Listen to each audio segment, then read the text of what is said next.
I've always had difficulty switching things off. It's not until you stop that you realise how busy you've been. I worry about my job. It is worrying about the kids, and I worry about my wife because she has got a condition. It's more work, but then everything else piles in on top. Are the kids okay? Is my wife okay with the kids today? How much traffic is there in town? I'm late for work. Do we need anything from the co-op? Like complete miscellaneous things that all kind of mount up. It's just constant. It's nice, but it's always busy. I am quite prone to being quite anxious, and I'm very short-fused, and I can flare quite easily with my emotions, and sometimes my heartbeat can kind of take over a little bit. There's no room to turn off. There's no room to stop, and if I stop, then things fall apart.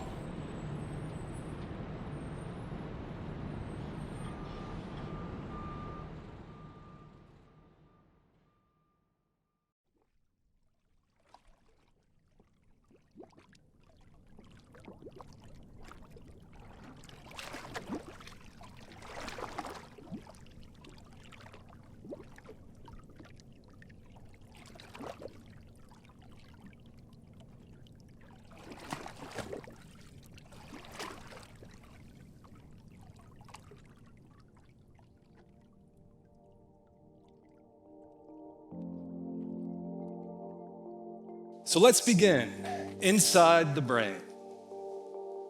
You may not realize this, but in your head, your brain is actually floating in a warm bath of cerebral spinal fluid.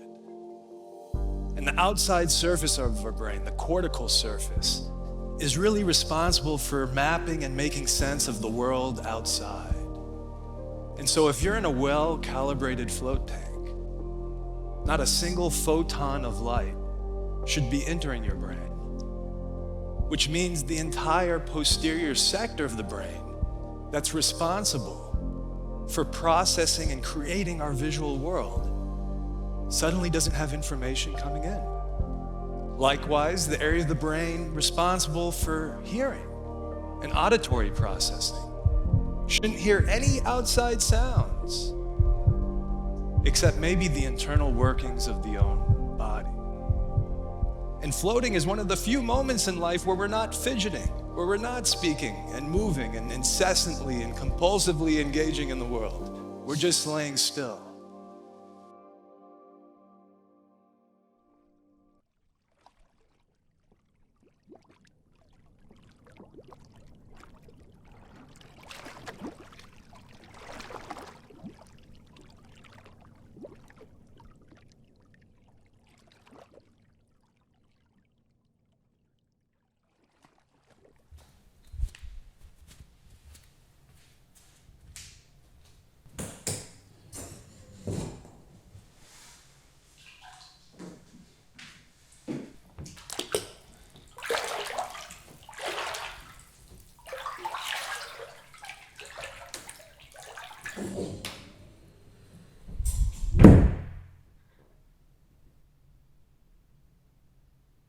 There's a stillness, and the silence gets so loud.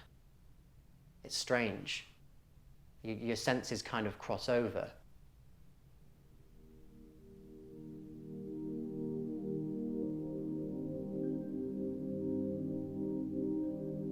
There's a moment when I float that my body dissolves.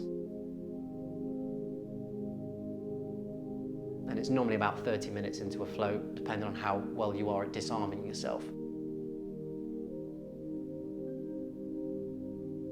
I lose track of where the water ends and the air begins. My body just kind of disappears. And that's kind of the place that I love to get to, where I just kind of alleviate all physical stress in my body.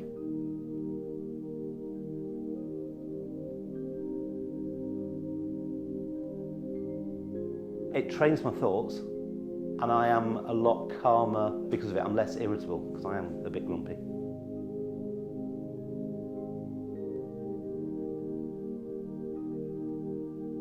When I say calm, it's like a big ball, and it's really comforting.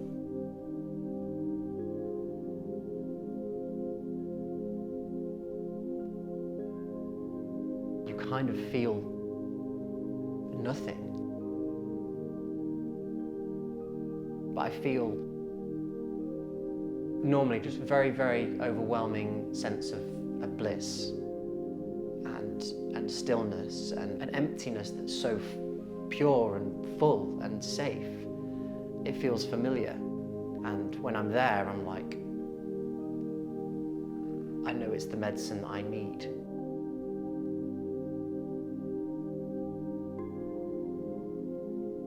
It's a feeling of calm, and I go into this, what I could describe it as black but isn't black.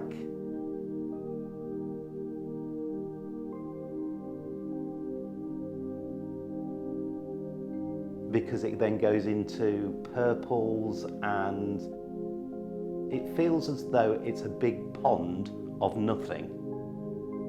And I love that.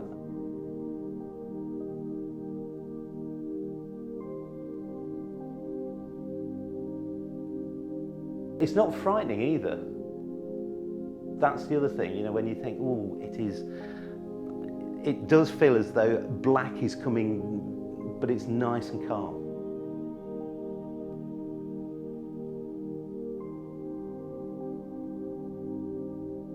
The 2D-ness behind your eyes kind of turns into a 3D depth.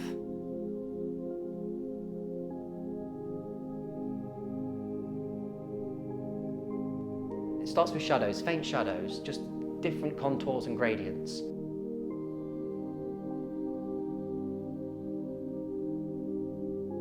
And then if you kind of relax into that, colours start to come through. For me, it's purples. A lot of people, it's purples, blues, and they kind of turn into a bit of a smoke.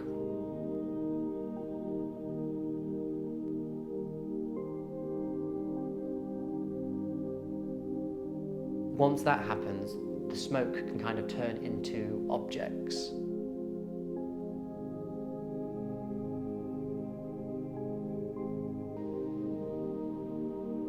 I just feel my muscles relaxing.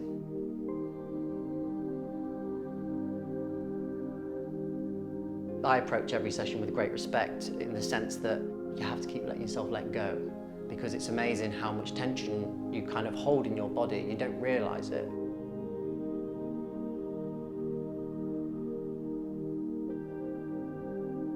I've had one float where almost nothing happened, apart from I was in there for an hour and a half and nobody could tell me that it was an hour and a half. It was like 10 minutes. So I'd done something, gone somewhere, but I was very aware of, well, what's happened. I feel as though I need it. And, you know, we've got to that stage where I feel better because of it.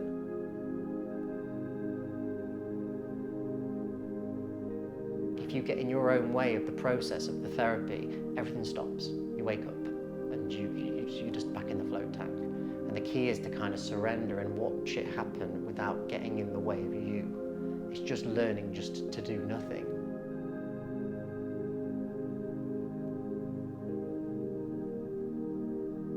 It's meaningful.